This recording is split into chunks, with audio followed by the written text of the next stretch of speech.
Terima kasih Anda masih bersama kami. Bagi Anda yang baru saja bergabung, kami hadirkan kembali 3 berita utama hari ini. 2 bocah asal Sampang, Jawa Timur nekat mengendarai sepeda motor tanpa helm menuju Jakarta hanya ingin bertemu teman di kawasan Tanjung Priok, Jakarta. Belasan orang menjadi korban investasi bodong di Kabupaten Pekalongan. Dari iseng lalu menekuni kerajinan membuat mainan ketapel hingga laris sampai mancanegara. Seorang pria di Salatiga bisa meraup cuan dalam jumlah besar.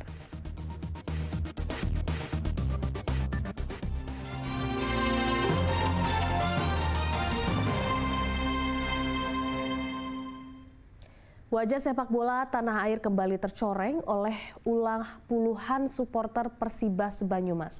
Mereka mengamuk dengan memasuki Stadion Satria Purwokerto lalu berbuat onar. Ulah tidak terpuji, para supporter dipicu rasa kecewa lantaran tim kesayangannya kalah saat bertanding melawan kesebelasan Persibangga Purbalingga.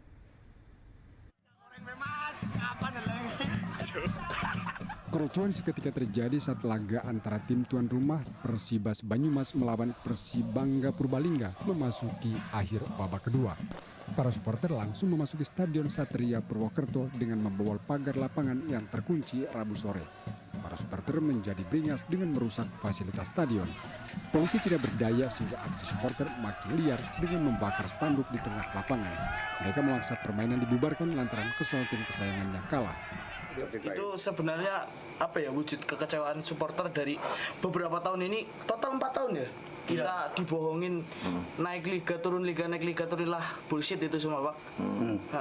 Maksudnya gimana itu? Kalah terus apa gimana? Ya nggak ada kemajuan pasti dari pihak manajemen dan pihak tim sih Pak. Panitia bertindak bijak dengan menghentikan pertandingan agar kericuan tidak meluas.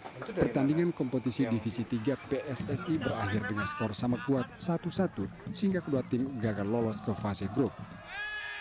Mardianto melaporkan dari Banyumas. Muara Kali Bacin di Pelabuhan Tegal saat ini mengalami sedimentasi atau pendangkalan semakin parah. Kondisi ini membuat ratusan kapal nelayan milik nelayan di pesisir Pantura Tegal terjebak dan tak bisa melaut.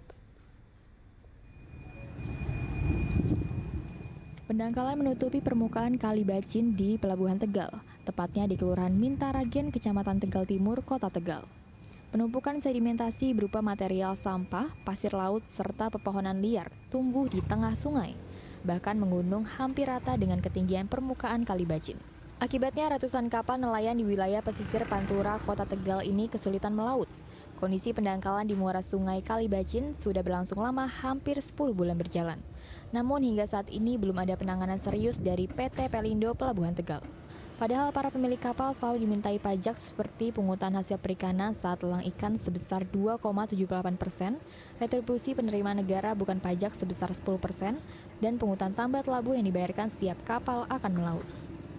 Para pemilik kapal telah dipungut. Pungutan apa? Pungutan tambat labu. Pemilik kapal telah dipungut pula PNBP, penerimaan negara bukan pajak lewat PHP, pungutan hasil perikanan. Belum lagi dari distribusi daerah yang 2,78%. 2,78% ini kan tetap harusnya kembali ke daerah, kembali kepada sarana dan prasarana. Tapi yang terjadi adalah pendangkalan. Nah, pendangkalan ini sangat luar biasa, sehingga kami berharap pemerintah pusat ya memikirkanlah feedback untuk kami apa. General Manager PT Pelindo Pelabuhan Tegal mengatakan bahwa Muara Kali Bacin berada di luar area Pelabuhan Tegal.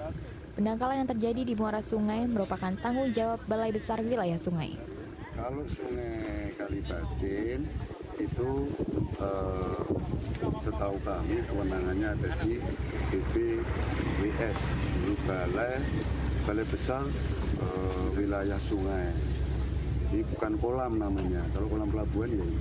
Kalau sungai bukan tanggung jawab dari Pelindo, kalau kolam pelabuhan itu tanggung jawabnya Pelindo. Nah, kolam pelabuhannya ya ini, bukan sungai.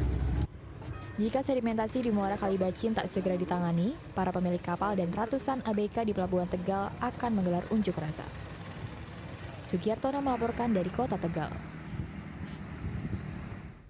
Belajar dari banyaknya kasus kebakaran mobil di berbagai daerah, ratusan anggota komunitas pencinta otomotif dari berbagai daerah Keduraya menggelar sosialisasi pencegahan agar mobil tidak terbakar.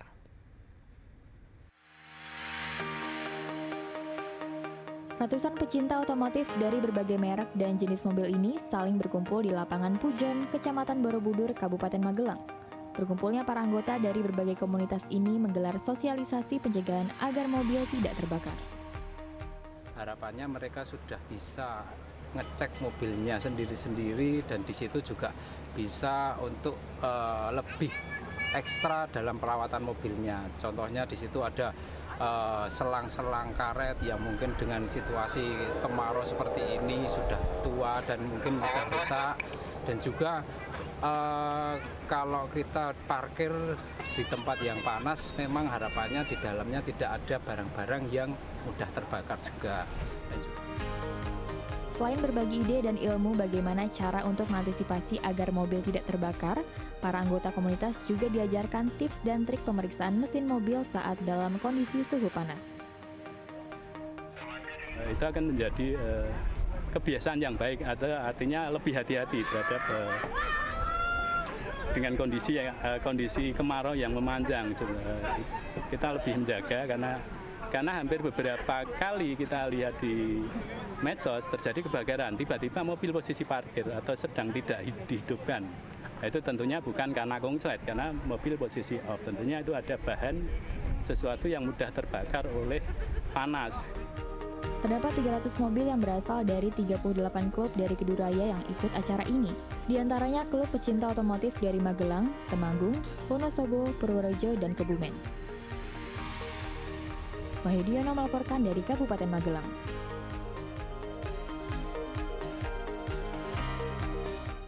Nekat mengendarai motor dari Sampang, Madura menuju Jakarta tanpa helm dan kelengkapan sepeda motor, dua anak sekolah dasar dari Kabupaten Sampang, Jawa Timur dihentikan personel Polsek Tengaran, Kabupaten Semarang. Kini kedua anak telah dijemput kedua orang tuanya. Berdalih ingin bertemu teman yang berada di Tanjung Priok, Jakarta Utara, dua anak sekolah dasar dari Kabupaten Sampang, Jawa Timur, nekat naik motor dari Sampang, Madura menuju Jakarta tanpa helm dan kelengkapan motor. Namun sebelum sampai Jakarta, keduanya dihentikan personel Satlantas Unit Pos Polsek Tengaran, Polres Semarang pada Senin lalu. Kedua anak berinisial MZ 11 tahun dan DR 10 tahun merupakan warga Pangarengan, Kabupaten Sampang, Jawa Timur. Kedua anak ini berangkat dari Sampang pada hari Minggu tanpa diketahui oleh kedua orang tuanya. Keduanya hendak menuju ke Jakarta menemui rekannya dengan berbekal uang Rp100.000 dan aplikasi peta digital. Setelah diperiksa telepon genggamnya, polisi mendapatkan petunjuk nomor guru sekolah dan langsung dihubungi. Selanjutnya disambungkan ke nomor orang tua sang anak. Mengendarai kendaraan sepeda motor Beat tanpa nopol, tanpa spion, dihentikan. Setelah dihentikan, dibawa ke Polsek karena tidak ada surat-surat dan lain sebagainya. Setelah ditanya di Mako Polsek, bahwasanya yang bersangkutan itu berencana mau ke Jakarta, namun tanpa seizin orang tuanya. Senin lalu, kedua orang tuanya tiba di Polsek Tengaran dan telah dibawa pulang keluarganya ke Sampang, Madura. Yulianto melaporkan dari Kabupaten Semarang. Berawal dari rasa iseng dan kenangan masa kecil, warga Kota Salatiga mencoba membuat ketapel dan memasarkannya. Tak disangka saat keisengannya justru mampu meraup cuan jutaan rupiah. Bahkan ketapel buatannya laris di pasaran luar negeri. Ya, ketapel. Dulunya hanya untuk mainan ketangkasan. Namun, di tangan Yohanes Dwi Wibowo, warga Kelurahan Kutawinangun Lor, Kecamatan Tingkir, Kota Salatiga, kini dijadikan olahraga rekreasi prestasi. Bahkan mampu menghasilkan uang hingga jutaan rupiah. Tak hanya itu, ketapel buatannya diekspor ke luar negeri seperti Inggris, Amerika, dan Malaysia. Mayoritas pemesanan datang dari pehobi yang akan menggunakan ketapel untuk kompetisi kejuaraan. Biasanya satu frame kemudian karet terpasang beserta pot. Jadi siap pakai gitu? Siap pakai. Biasanya kita ketika ada turnamen atau perlombaan yang lain biasanya ya untuk lomba targeting. Targeting? Iya. Kalau untuk pembeli rata-rata berarti para atlet ketapel juga nih komunitas? Iya, pegiat ketapel. Dari 4 sampai 8 lah, kalau 10 belum mampu per bulan. Satu buah ketapel dibanderol mulai Rp250.000 hingga Rp6 juta. Harga sesuai dengan tingkat kesulitan dan bahan yang diminta pembeli. Proses pembuatan satu ketapel dari 2 jam hingga beberapa hari sesuai jenis kayu dan model. Saya dengar kualitasnya memang bagus, dari kayu-kayu yang kuat dan sudah terbukti dipakai untuk juara-juara. Saya pengen menggunakan dari sini. Biasanya saya pakai kayu sonokling, kayu sawo, ya. Tapi di sini saya mencoba untuk kayu yang mungkin lebih kuat lagi biar sasarannya tepat untuk pelendengan itu ketapel ya. Di Indonesia, turnamen ketapel biasanya dimainkan dalam berbagai kategori dalam jarak 10 meter dan 15 meter. Kategorinya ada pelajar, dewasa, dan anak-anak. Lalu ada kelas paper target, multi spinner, dan kaleng. Setiap peserta dibekali 5 peluru atau gotri. Yulianto melaporkan dari Kota Salatiga. Seorang polisi di Boyolali ikut berkontribusi menjaga ketahanan pangan dan pencegahan stunting. Ia membudidayakan ikan lele, lalu hasilnya dibagikan secara cuma-cuma kepada warga.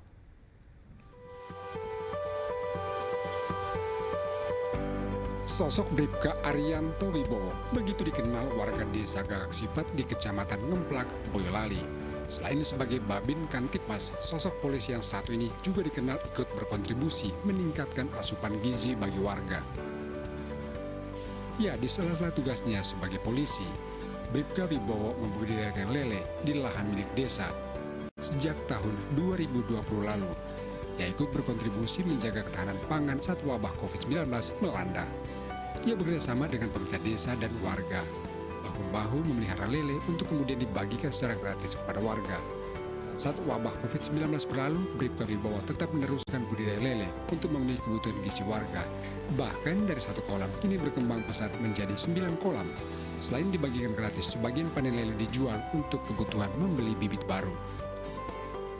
Untuk alhamdulillah dari tahun 2020 sampai sekarang kolam kami sudah berjumlah 9 kolam. Berapa ribu ini? Satu kolamnya awal mula kita tebar 4.000, tapi selama ini yang terbaru ini kita rubah metodenya.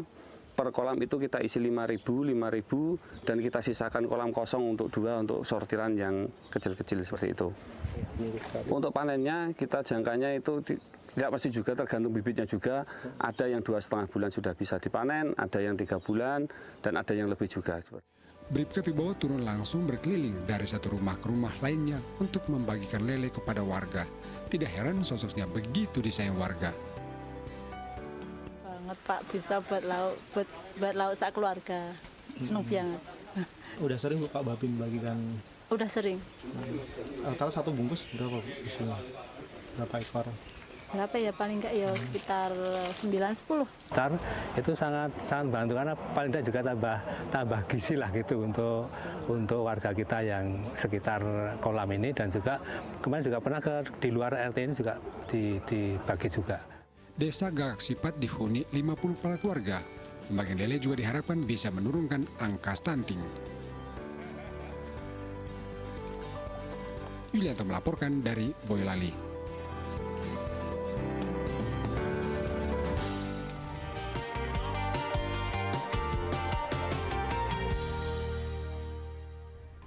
Informasi tadi mengakhiri jumpa kita hari ini. Atas nama rekan yang bertugas, saya Priscilia Claudia mengucapkan terima kasih atas kebersamaan Anda. Selamat beraktivitas dan sampai jumpa.